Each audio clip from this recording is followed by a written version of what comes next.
Alright, let's head into the next game. SK Telecom with a very dominant performance. Beautiful Jace from Huni. I think he deserves more credit. He's a player that was heavily criticized, and rightfully so, but I think this tournament he's been playing quite well. Not with the heaviest opposition, but let's fast forward through this and head to the game start. Look at the thumbnail down there. Look at that cute kitty, man. Ooh, meow, meow, meow, meow. Wait.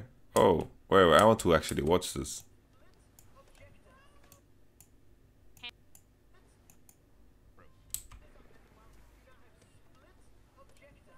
He's building IKEA furniture.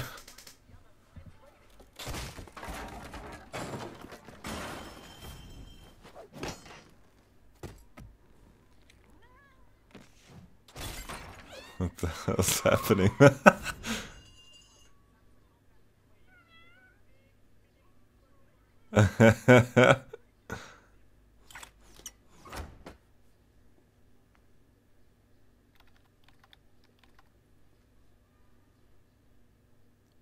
That is actually amazing. That is so great, man.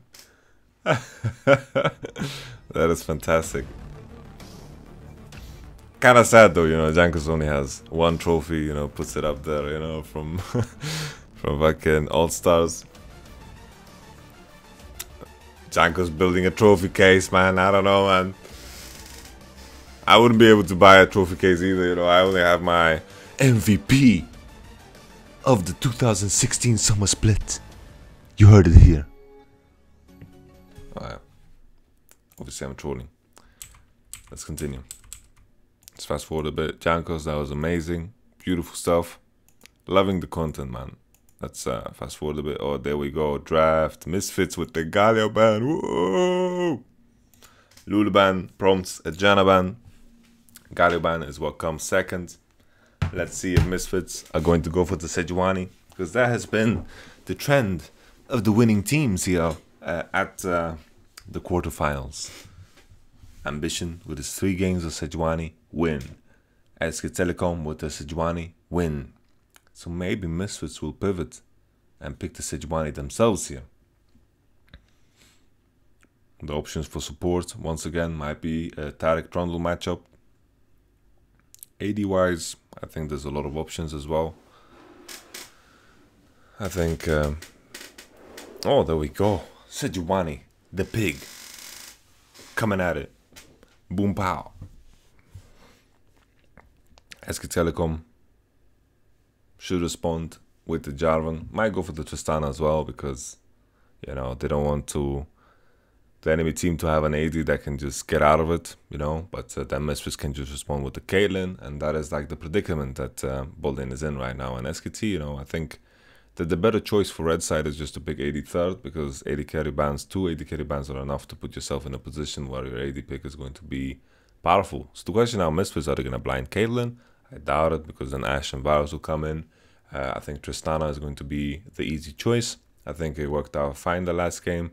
The question will be about support.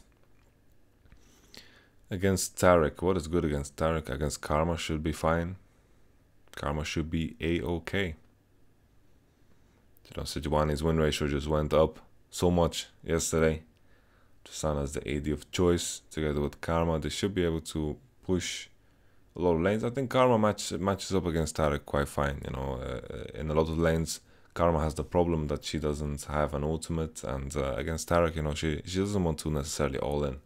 And I think it's going to be hard for Tarek to reach on to Tarek, and I mean, Tarek should have a hard time reaching on to Tristana and Karma. That's in Ilaoi. Like, Ilaoi is great bottom. Like, it's really, really good. And come on. Choga is the pickup. Choga is going to go top. Now we know that Javan is in the jungle. Let's see now. SK Telecom with their bans. Should be Trundle here second. I think that's a pick that will do the best in this case. Shen is also a pick that we've seen plenty against the Choga. Misfits should just go for the potential Twitch ban. I think Twitch Tarek is a very underrated combo with the stealth, and then you show up with the stun. I think you can do a lot of good things. But SKT have a lot of options for AD, right? They can go for Kog'Maw, Twitch. They can even go for the Caitlyn approach, even though I think Caitlyn's quite bad here. Sivir is the ban from Misfits. I think Twitch is also a good choice for SK Telecom. Caitlyn. I don't think Caitlyn would have been that good. Really don't think so.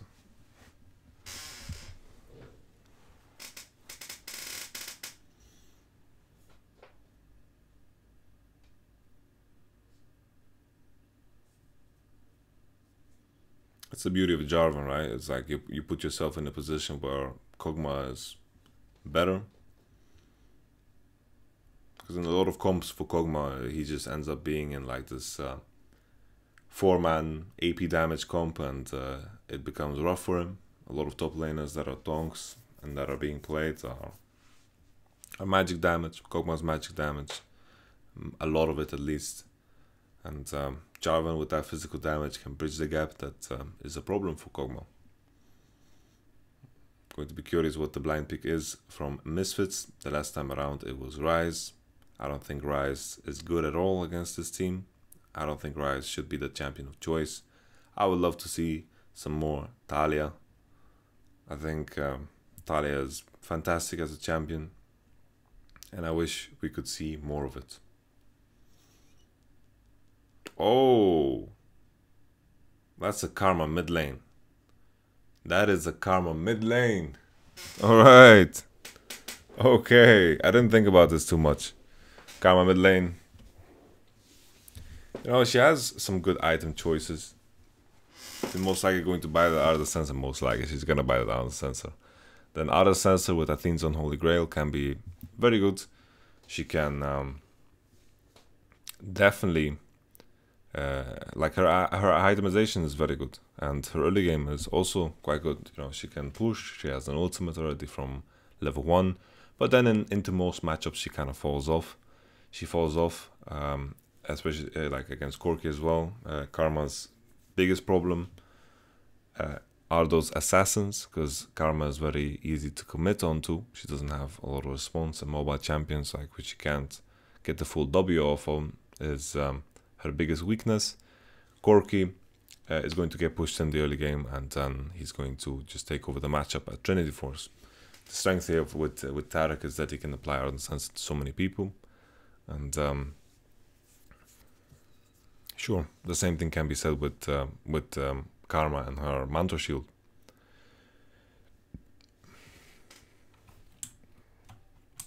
I'm just double checking here.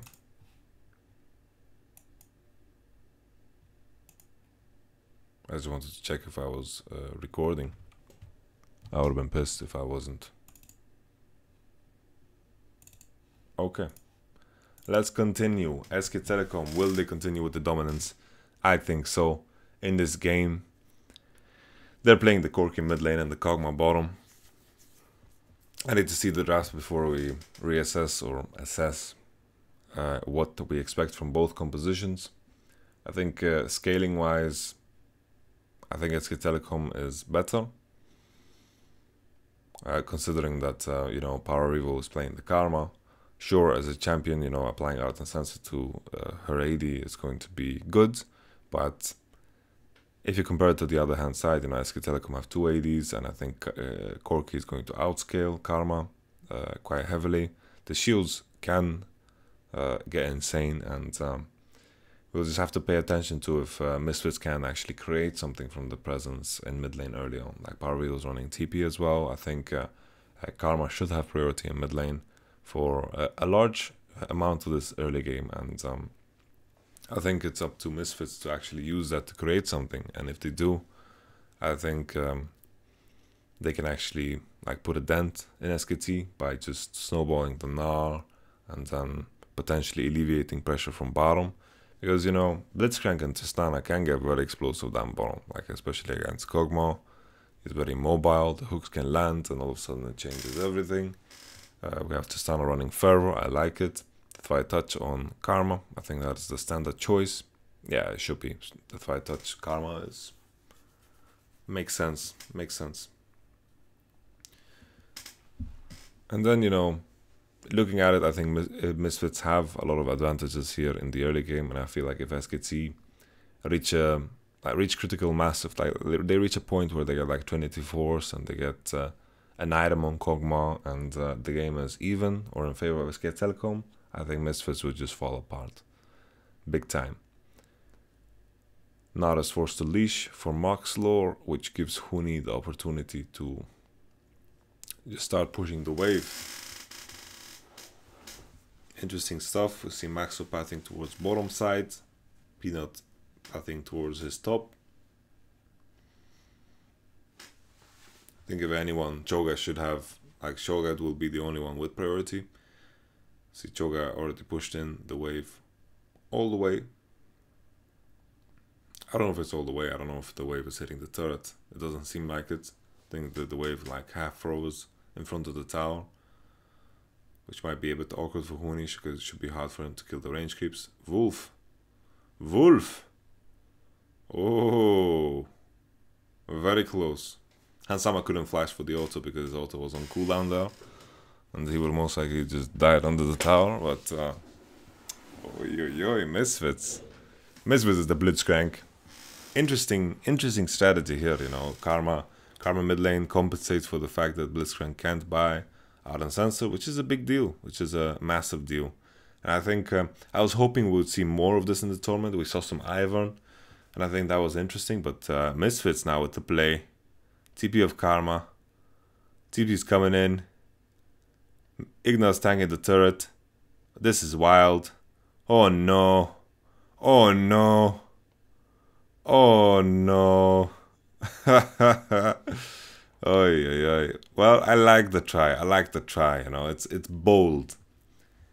This is what you need to beat SK Telco. You need bold ideas. Not all of them will work, but man, let's take a step back and look at that. Let's just take a look at that. So the dive began with a hook onto Kog'Maw. Kog'Maw barriers and flashes away. And right there, you know, right there, should we have been happy? Misfits. Should we have been happy with the summoner usage of Bang? And then just retreated, rinsed and repeat, wait for the cooldowns. You know, right here, maybe they should just wait. Corki didn't push mid. Corki didn't do anything to mid. So right here, in this position, you know, after you did the initial dive, wait for your cooldowns. Corki's gonna show up. Who cares? Go back into mid lane, scatter. You got the summoners.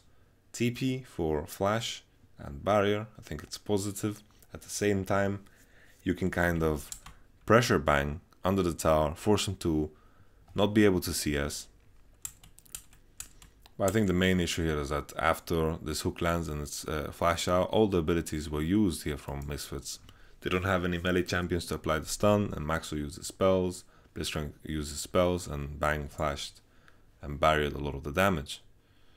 And then afterwards, Power Vivo gets in there, lands his Q. I think in a scenario where Misfits just waited out the Blitzcrank cooldowns, and then Faker would of course roamed in the bottom, and then they just scatter again, I think it would have been really good for Misfits.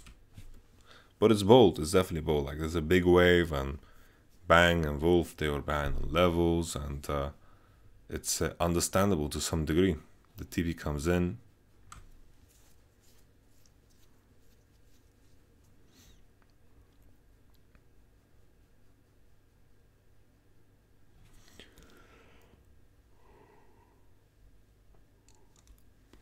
It's a buff transfer in the end. Woo! It's not the best start for Misfits. I think the dive was still like a good idea. Like there was a big wave. Everyone was in position. Power viewable with the TP. Maxo was also in position, and Jarvan was pathing into top side because he started at bottom side, and we knew Maxo was starting at blue. So Misfits were in position to do it and commit for it, and it was a good gamble that Peanut is not there, right? Unless he's jungling very inefficiently.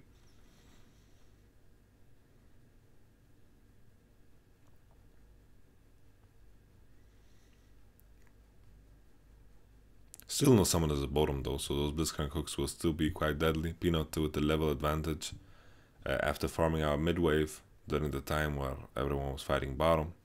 So Peanut still not doing anything too impressive. Whoa, whoa, whoa, whoa, what just happened?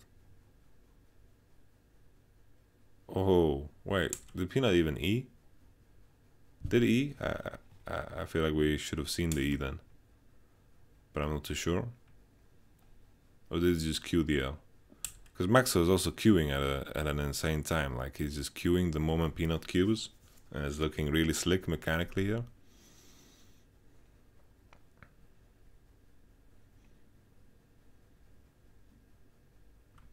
But Peanut, once again, like, what's the idea here? What is the idea of Peanut?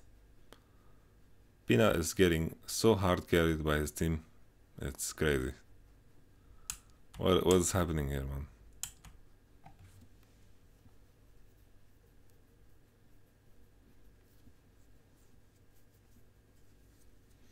What is he doing, man? So the initial trade, okay, his thought process is I'm level 5, enemies level 4, and that's it, you know? But Maxwell plays the trade very well, and Peanut just queues in the air. I don't know what he was doing there. And then he like overextends the trade. I don't know. This entire ordeal just seemed so unnecessary. Like, what does it give you? And Karma does have priority in mid lane, and that is a big deal in this position as well. Like, Peanut's not going to be able to fight this for long. It's all about a short trade and then just getting out. And short trading against Sejuani is kind of awkward because of her passive. But Peanut definitely overstays here. Big time.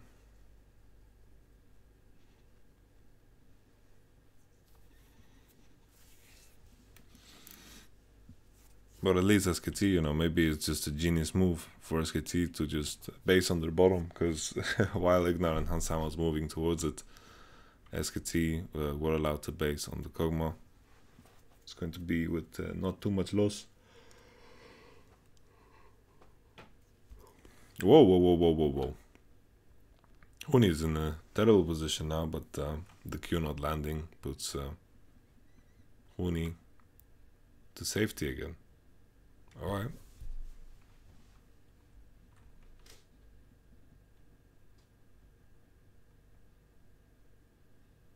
Seems like Faker just bounced the wave and slow pushed it in, and then hard pushed the second wave when it came. Classic move for everyone out there, you know. Slow push first wave and then hard push second. That's a move everyone needs to know.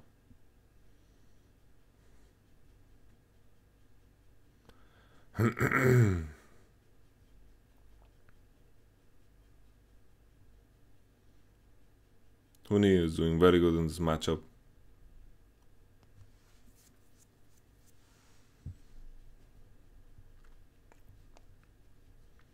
So the main question here is if Peanut's going to get spotted while he does this. Max Lord is just playing together with Blitzcrank and Karma.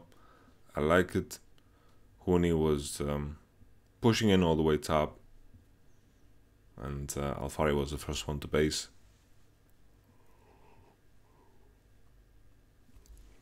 No TP on both top laners. Better position here for Misfits, because either Blitzcrank and Tristana is moving. Spy from Max Lore. Curious to see Peanut's XP. It should be something similar. I think we'll find out after these wolves if Peanut is gonna get level 6. He did farm a lot of creeps, and Huni is doing fantastically here in the 1v1. Nar doesn't necessarily like hard counter Cho'Gath, especially in the early stages. That's a jump in from Hansama into the flash. Okay. Dangerous thing here, the game that Hansama is playing, where he kind of snap W's in a lot of cases, and I think keeping the distance and not getting stunned by Tarek is way more important than applying the W slow, because the moment you jump in, you're gonna get your free target for the stun, and Kog'Maw does a lot of damage as well. I think the first initial trade is something you should be happy with. Alfari no flash. Taric ultimate, holy moly. It's so huge that Taric is level 6. But no, no, no. Oh, Hansama. Oi, oi, oi. That was beautiful. That was very well played. Hansama was playing very well. You know, I'm complaining about how he's Wing in at every scenario, but to be honest, I would much rather have a player that does that than a player that never Ws. And Hansama is finding opportunities. Let's rewatch this once again. Let's rewind that tape. Maxlor is playing around bottom, as we saw from before, where he got the vision and he stole away the blue buff, and he has all the vision to work with. And he can make the assumption that Javan is not on bottom side. He does a thorough sweep, and then he goes into bottom. Wolf having no summoners. Big deal here though that SKT, they had the Taric level 6 because he stayed, I think 2 times when Kog'Maw was in base and Kog'Maw was dead. Wolf got a lot of XP, shared together with Corki, and also solo XP. Big deal here that Bang gets hooked in though, like the hook kind of reignites the flame of the gank, and if Bang just flashes this hook or doesn't move too aggressively, then it's all fine. But this hook landing is massive. Ignore with the hook is quite clutch, and it lands them a turret in the end. If Kog'Maw is healthy here, then it's not as bad, but the turret is also very low on HP, so maybe it would have fallen anyway. But either way, you know, Bang died when it didn't need to die, I feel.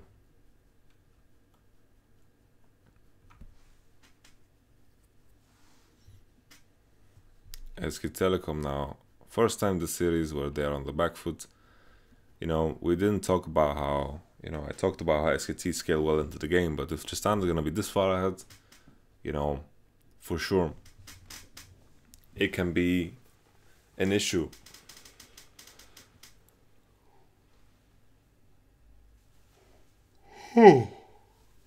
Excuse me.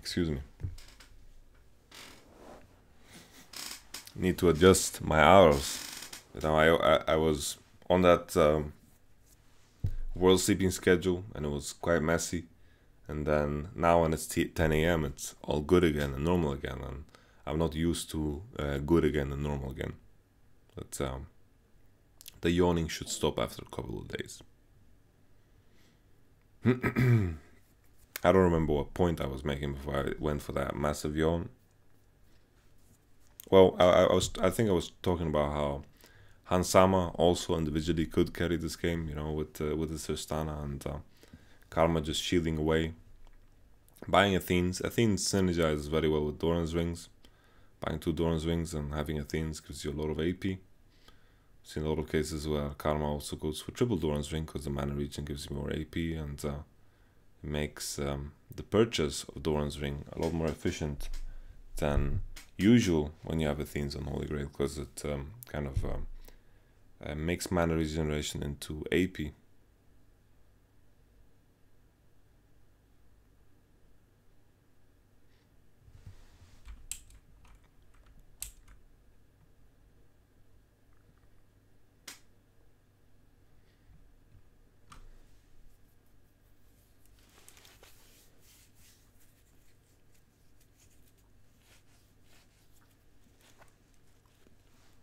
Misfits could have sought topside and just continued their presence, but I like this type of play as well, where they just walk down bottom, push another wave, do Drake, and then push another wave, and then do the swap. It's going to be the exact same situation a bit later, but it's not gonna make that big of a difference, because after this Tristana should base and walk topside, Kog'Maw should be under the turret, and Misfits will try to pressure the top tower while Kog'Maw is farming away in bottom side.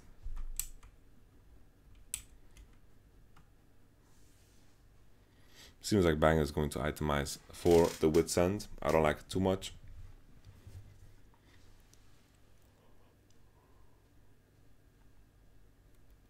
Whoa.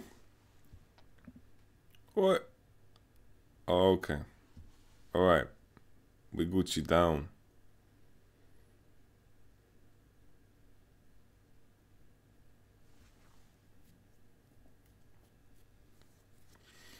When he's gonna die here.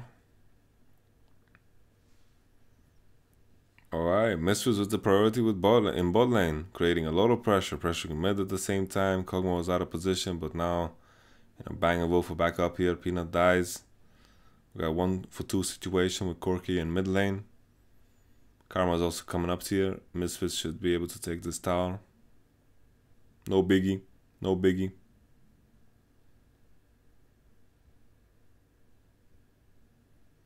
Okay, I'm gonna be honest. I need to divide this into 2 parts. Be right back. I need to do something. Pause. Sorry. See you guys in part 2. I will just continue off from where I am, and I'm gonna be honest. I need to go to the bathroom. Sorry.